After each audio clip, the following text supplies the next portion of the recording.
Welcome back to A Celtic State of Mind. I'm Paul John Dykes, and tonight I am joined by Kevin McCluskey. We are going to be looking ahead to the Champions League encounter against RB Leipzig.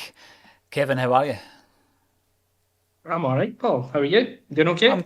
I'm pretty relaxed. I'm pretty chilled out about this. Obviously, John Hughes and I had a right good chat about it today.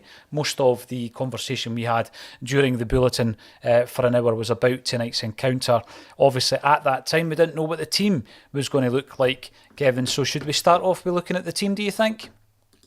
Why not, eh? I think we should. I think we Why not? should. I'm pretty sure that everybody that's tuning in to A Celtic State of Mind has already seen this. But if you haven't, let's have a wee look at the Celtic team to begin with. And I think it's pretty as expected, I would maybe suggest. We've got Joe Hart, Juranovic, Jens, Welsh and Taylor, McGregor, O'Reilly and Hatate, with Jota, Maeda and Kyogo up top. We'll run through that team in a wee bit more detail, Kev. We've also on the bench got Bain and Siegrist, along with Giacomakis, Haksabanovic, McCarthy, Bernabe, Abildgaard, Robertson, Forrest and Ralston. No real surprises in there. What do you think? I think that's the strongest team possible, is it not? Excuse me. I think if we're picking a team before the game, this is the one most people would go with. There's no surprises in there. We've got all the big names. I'm pretty happy to go with that as the starting team. You know, one of the things we spoke about earlier on today, Kevin, was the likelihood, or the possibility rather, that Ange might have thrown in something of a surprise. I presented the name Haksabanovic as being a possibility. Obviously, he's not done that. He's gone for Maeda. Maeda's been the subject of of over the last few weeks. How do you think he's been playing? I mean, I've looked at his performances. He's obviously kept Abada out of the side a fair bit this season. Abada's missing for other reasons tonight. How do you think Maeda's been playing? Aye. I think Maeda's a difficult one to judge in how he plays because traditionally from a centre forward or a wide forward, you want to see a lot of goals or assists coming from him. And he doesn't really chip in with the numbers that you want, I don't think, anyway, on that side of the game. But it's everything else that he brings that makes him an Ange type of player. He's got that work rate, he presses from the front, he doesn't give the defence any chance to settle on the ball. He's the player that he can take us up the park in one quick movement because he's got the pace to do so. So I think, as I say, if you look at his kind of baseline stats, what you expect from a centre forward, he's probably not doing that job. I don't think that's what he's been asked to do.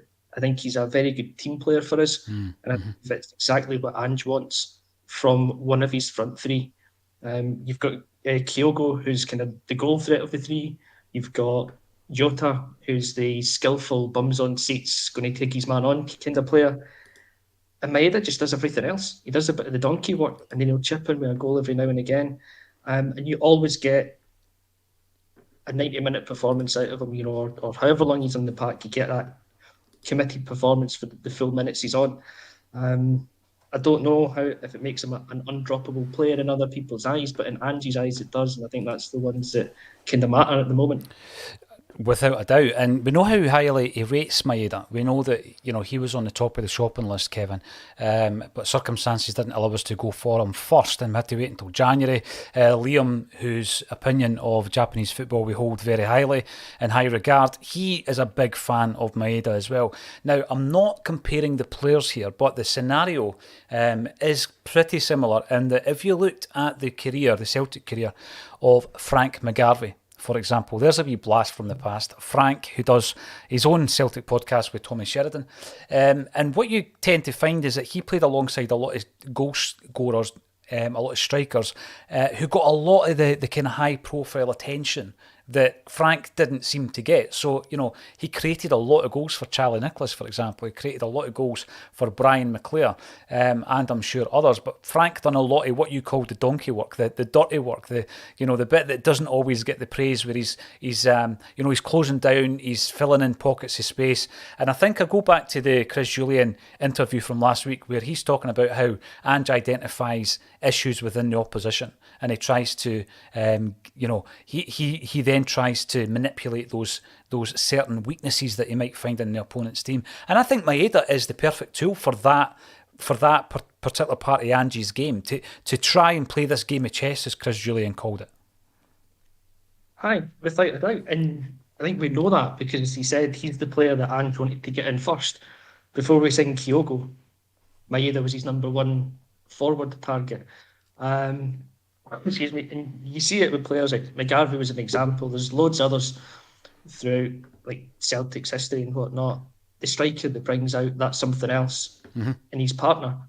I mean, if the partner ever moves away, you find that he's not as productive because he doesn't have the same type of player next to him.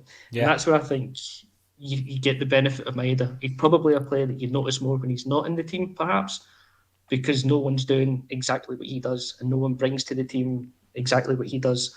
And the way that we know Ange sets his teams up, everyone's got a role in the team. And, his is to make life as difficult as possible for the opposition, to force them into making mistakes. And then you've got Jota to play the killer pass, you've got Kyogo to put the ball in the back of the net. Everything kind of interconnects, I think, with the setup. Yeah. So yeah, definitely for me, he's kind of an unsung hero and one of those players that will go under the radar, perhaps until he's not in the team. Would he have started for you tonight if Abada was in the squad? See, that's the one. For me, he would have, because it's a really tough one, and it's a great place to be in just now, to be deciding which one of two good on-form players do we play.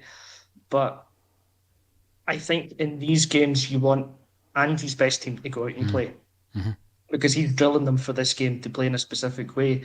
And Maeda was his number one target. He is a big player. He's a big part of how Ange wants to play the game. I love Abada. I think he's a fantastic young player. If he was fit, you could bring him on for the last half an hour to provide us with something different. But you get Maeda on for the first hour at least, and he stretches the game. He runs the opposition, tires them out, and then someone else can come in and hopefully kind of kill the job off. And it won't be Abada tonight, but maybe it's Haksabanovic. Maybe he's the right player that comes in and gets to see the game through for us. It could well be time for heroes. On Tuesday's bulletin, I heard Lawrence talking about the fact that there may have been kind of like rabbits in the headlights with regards to Abada against Real Madrid. So I'm keen to get more Champions League minutes under his belt. It's unfortunate tonight, but we totally understand his absence. But obviously, next week's a different story entirely. I think that one against Madrid was a little bit the rabbits in the headlights, as you say, but that chance came, inside 30 seconds, I think, against Real Madrid. You're not expecting it. No one's expecting us to have a chance that early in the game. Possibly if it comes 10 minutes later, it's a different story. He's a bit more relaxed and composed into the game. And his time will come. You can tell that he's a player that deserves to play at this level. Oh, definitely. Red Scotland, anyone else bricking it? I don't know. Let me know in the comments section. We're really keen to get your thoughts on tonight's game. What do you make of the lineup? Would you have made any changes? Are you a wee bit concerned that our first choice centre backs are missing? The best defensive partnership in Scotland last season have been missing now for a great part. If you look at the Starfelt injury, he's been missing all season. So it's one of the things that we've got to take that into account. And I know that the debate will rage on as to whether or not Stephen Welsh is Celtic class, whether or not we should sign Jens on a permanent deal. What's your thoughts in there? Because again, I think that both have come in for some criticism. Even since the Motherwell game, which we won 2-1, Paddy Lavery's back in on the chat. Even and all from a drenched Ardoyne tonight has to be the night. Well, tonight has to be tonight. Well, the thing for me, looking at this game, is that talking to John Hughes earlier on, and he was talking about the fact that we are still capable of winning the game. I expect there to be goals at both ends tonight, Kevin, and it's just a case of whether or not a player like Jota or Kyogo or Hatate or O'Reilly are able to just grasp it and be able to do something that changes the game, because they're all capable of doing it. As is Callum McGregor. McGregor, I think a lot of the time. I've been criticised, Kevin, for not criticising McGregor enough. I've been criticised for not criticising Kyogo and Juranovic enough. But I think what you get with McGregor is the level of consistency often results in the post-match not even mentioning him, because his performances are such that you expect a certain level and a certain standard, and he seems to give you it time after time. We've seen a different side to McGregor at the weekend. I was reading earlier that Celtic are going to appeal that decision. You've not had a chance to talk about it. What was your thoughts about the red card and the decision that Callum McGregor made at that moment? I think McGregor made the right call. I don't like myself for having to admit that, because I want us to play the beautiful game in the way it's supposed to be played. But we needed the 3 points. If McGregor doesn't pull the boy down, he's clean through and goal, and there's a high percentage he's going to put that ball in the back of the net, and we draw the game. We drop 2 points, and it's only goal difference that puts us top. Mm-hmm. So I think he's done the right thing, the kind of, in air quotes, professional thing, to bring the boy down. And for me, I've got no complaints about the red. I think it's a red card every day of the week. I've heard the arguments that Welsh is close by and he's coming across, but he's not getting to the ball first. The striker's getting there first, and once he gets there, he's got a clear shot at goal. So then it's down to Welsh. What does he do? He can't really challenge to win the ball. Then he's got to bring the player down, I think, almost. Mm-hmm. So McGregor's, in my opinion, has pretty much saved us 2 points in that game by making that call, bringing the boy down. Obviously, we'd hope he wouldn't be in that position to have to do it, but I think he's made the right call from a Celtic point of view. You know what? We'll be looking back at moments, moments that can change a season. I always go back to the centenary year where we win the double, and you remember the sunny day against Dundee United, McAvenny, the 2 goals, the comeback, the whole thing, right? But what you don't think about is the fact that we beat Stranraer 1-0 in one of the early rounds, and Pat Bonner saved a penalty. You know what I mean? And it's these wee moments that sometimes can define your season. Callum McGregor, after a couple of, I think, below par performances by Celtic, has decided to pull the man down, take a red card, probably take the disciplinary action that's going to follow. But when we look back, if that points deficit's not massive by the end of the season, Kevin, these are the games, these are the moments that we look back on and think, what a decision. That without that, we might not win a league. We've lost leagues on goal difference. The margins are so fine. Yeah, I had that conversation with a boy in the pub actually after the game. That's when I watched it. Actually, it was a guy who, if I can just say, he is the head or the sole member of the Moscow CSC, a lad from Georgia who's had to leave Russia because of what's going on there. So we met up now in Budapest where he's staying. So swelled the ranks to 2 out here. So we're growing in numbers. I'm going to send you out an Acsom t-shirt. Well, or a I'll trackie. get you sizing. Mm-hmm.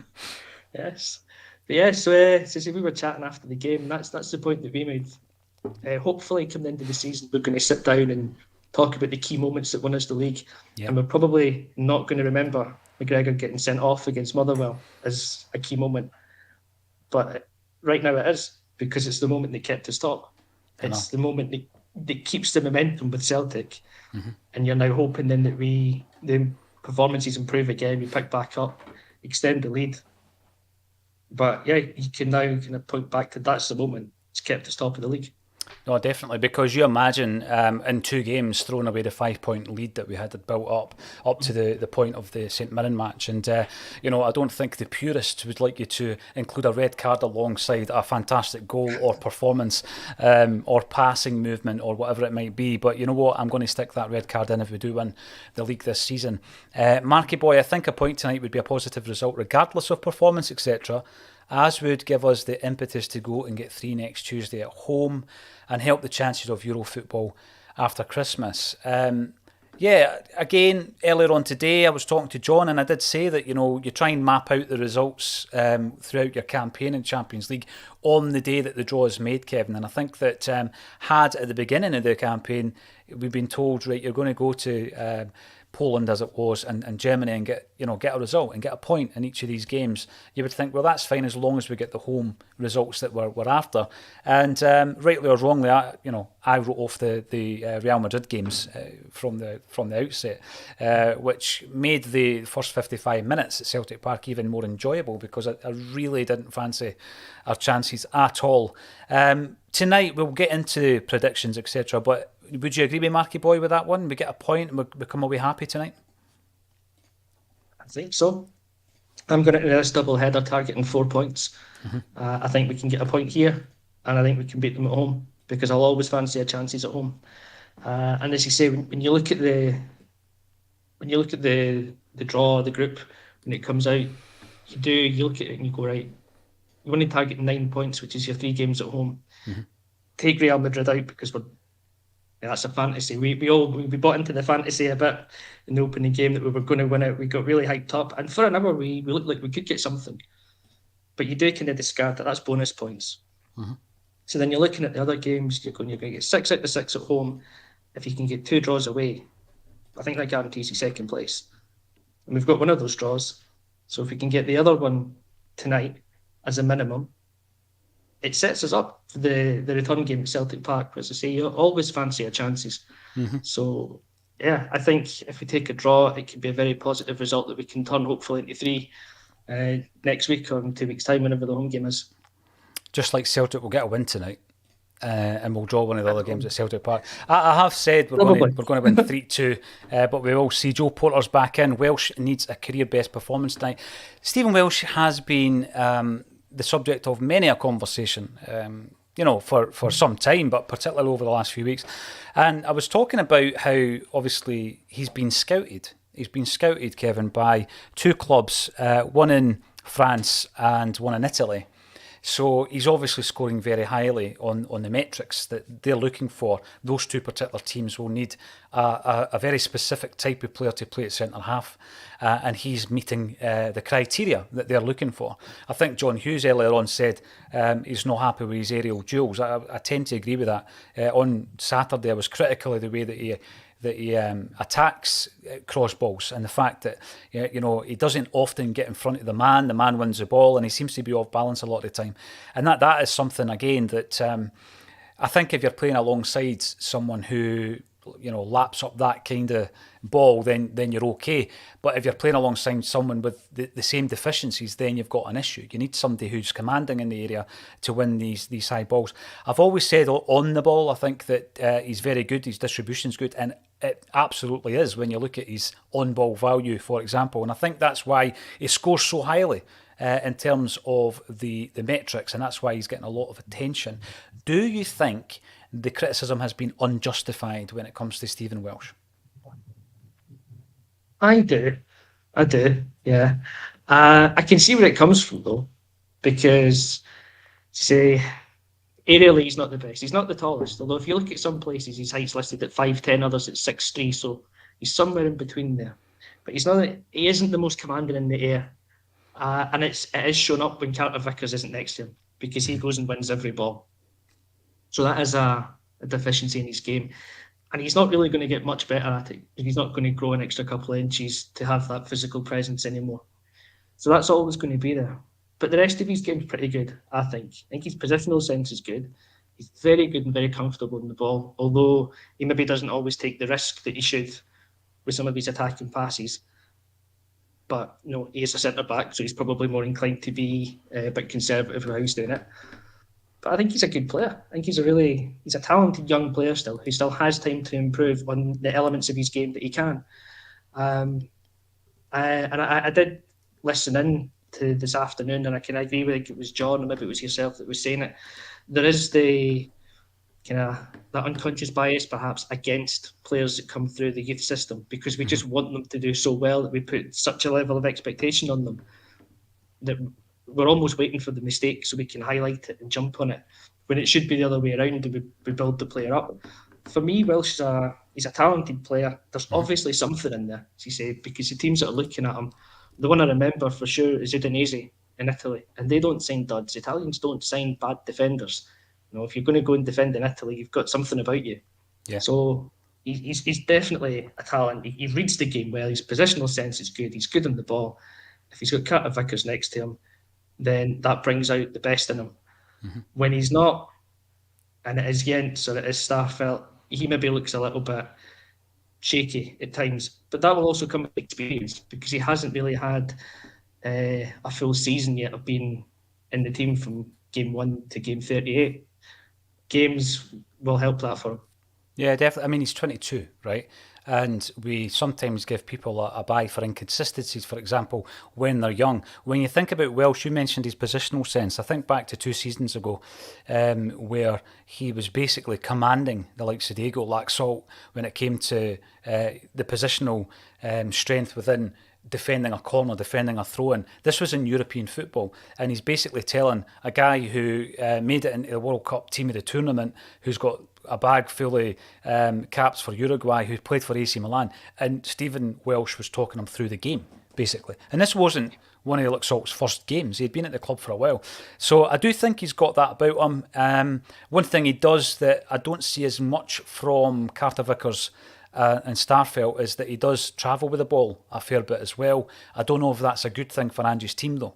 The whole Chris Ayer was a wee bit different because the tempo changed when he done it. I think sometimes when Stephen Welsh has got the ball, it's a bit laboured, and by the time that he finds a position to actually try and release it, a lot of the players that should have been in space have been closed down. That's one thing that concerns me a wee bit. I'd like to see the graph that shows you the distribution from X to Y, how many times he found a winger, for example, on Saturday. And indeed, Jens, I don't think they ever, they didn't tend to miss out the midfield, Kevin, and go for the wings. It's something I think that completely changes the tempo of the game at times. It gets them on the back foot, and if the space is there, the likes of Jota and Maeda running into that space, it can be absolutely crucial. So that's one part of his game that I think can change. That's one thing that you can adapt, you can improve on. And then under Ange Postecoglou, I'm pretty sure he will. I'll ask you the question though, going into this game, and you look at the bench as well. We've basically got two centre-halves fit and available to play. Is it something that this isn't going to happen again for the rest of the campaign, or do you think we need to strengthen in that area of the park? See, normally I would think 4 centre-halves is enough, but right now I'm sitting there thinking maybe we do need someone else. Even if it's like a prospect, they come in, a young defender, bring him in from somewhere in Europe, or if there's a good young Scottish defender, bring him into the fold and see how they do. Because Starfelt, as much as I like him, and I do think he's a top defender, and him and Carter Vickers is probably the best centre-back pairing we've got, he spent an awful lot of time out injured last season and now this season. So you wonder how much you can depend on him to be fit week in, week out. Yeah. Then leaves Welsh Yeds and Carter Vickers. If Carter Vickers is out, I think we do struggle. So potentially we do need someone else. It might be an area to look at in January. Just bringing someone else in gives a wee bit extra depth. Because just now when you're going into these games, the bench looks pretty weak. It does. I mean, you've just got to look at... No, we've been praising the bench. Saying that all season. Absolutely. But now we're looking at it going, there's not another centre-back. Robertson's never been in. Yeah, he's never been anywhere near. He's come out from nowhere. So this is maybe the time when you think, okay, in January we do need to do a wee bit of business. And I mean, there's been a reintroduction in there of James McCarthy. I hadn't heard David Turnbull's name mentioned this week, so I'm guessing there has been some kind of injury that's keeping him out. James McCarthy comes back into the fold, hasn't got a lot of football in his legs. Bernabe doesn't have a lot of football in his legs either, Kevin. So you look at all of these things. I mean, Abildgaard, I think he's played 2 or 3 minutes for Celtic, and that is a wee bit of concern, because there may be a moment in this game where you need the fresh legs, you need the impetus, and you need that impact from one of the subs. By the way, there are players on there that I think can do that. Yakimakis, for example, Haksabanovic, even James Forrest, perhaps. But there are others that, they've just not had the game time. And that might be a concern, in the last half hour of the game, Kevin. I always think back to last season where Leverkusen beat us 3-2 away from home, didn't they? But we were 2-1 up with 8 minutes to go. And it's at that moment of the game sometimes that the players that you want to bring in, for example, do you want to bring in James McCarthy to see the game out? Normally, yeah, but he's hardly kicked a ball. So then your confidence levels in that move aren't as high as they would have been had he got a lot of football under his belt. So there you go. That's the subs bench. There's a few others I want to talk about. Ewan Boy Martin's in. I am well nervous about tonight, says Ewan Boy, but hopefully that we can get a result. Yeah, absolutely. You can be hopeful and nervous at the same time. Lanky 67. Good evening, troops. Oh my goodness. His backside is quivering. I would take a draw tonight. It's going to be a tough match. That shows you how bad my eyesight is, Lanky. I didn't see that in the small print, but I'm glad that your graphic description has shown that you're feeling a wee bit of nervousness, because it's not a bad thing. I mean, I'm pretty sure, looking at the team line of Leipzig and looking at the strength that they undoubtedly have, this is a massive ask for Celtic to go out and get a result tonight. But you imagine how much of a boost it will give, particularly the guys that haven't really had much praise over the last few weeks. They go out there. I used the Ibrox game in April this year as an example where we'd been taking a battering, and we kept coming into Acsom saying, yeah, we've got the best defence in the league though, because the defence was getting criticised, Kevin. And we went out there and there was a defensive masterclass other than the first 3 minutes when Ramsey opened the scoring. But we were brilliant at the back, and I'm kind of hoping for that. But I think what's key to that happening tonight is Joe Hart. Now, Joe obviously got injured against Dundee United in a bad way. We went on to win 9-0. He's still on the park. He was rested for one game. I think it was just one game. He's come back in and he's been a wee bit ropey. I'm going to be blunt about it. I don't think he's been at his best, and I don't think that's assisted the centre halves either, Kev. Where are you with Joe Hart? Is it just a couple of games where he's not been at his best? We'll see him back at his best, pulling off stops tonight. It's a couple of games where he's not been at his best. He's still feeling the effects of what happened up at Tannadice. Hart's an experienced goalkeeper, so these are the games when you've got to be looking at him to draw on all that experience that he's got, calm the defence, marshal them, be that solid, safe pair of hands at the back, which, he isn't always, if you're being honest. He does occasionally have a wee gaff in him, and I think he's probably at fault more than Juranovic for the goal against Motherwell at the weekend. He should be coming out, big shout, claiming that ball. So you've got to hope that he's got that out of his system, and today's kind of a bit more focused in the game over whatever his problems have been in the last couple of weeks. And like you say, these are the games that he's come to Celtic for as well, to get back in the Champions League. Mm-hmm. So that's got to motivate him more than anything. So I don't have any major fears that he's not going to be up to the task tonight. But from those last couple of games, you've just got to hope that he has got that out of his system, and it's the old Joe Hart that's in goals. Yeah, I mean, he has got, a wealth of experience, and, in amongst that, prior to some of the games that he's been criticised for, St Mirren, for example, he's made big saves this season, Kevin. He has made big saves, and I think that Carter Vickers is the key to all of this. He is the keystone. You take him out of there, and the rest of it crumbles a wee bit. So it's all about just trying to compensate for the loss of Carter Vickers. McGrory comes back in, regular contributor to the comment section. I hope you enjoy your evening tonight, sir. No away day hard luck stories for once, please. Acsom, some of the contributors are at the game.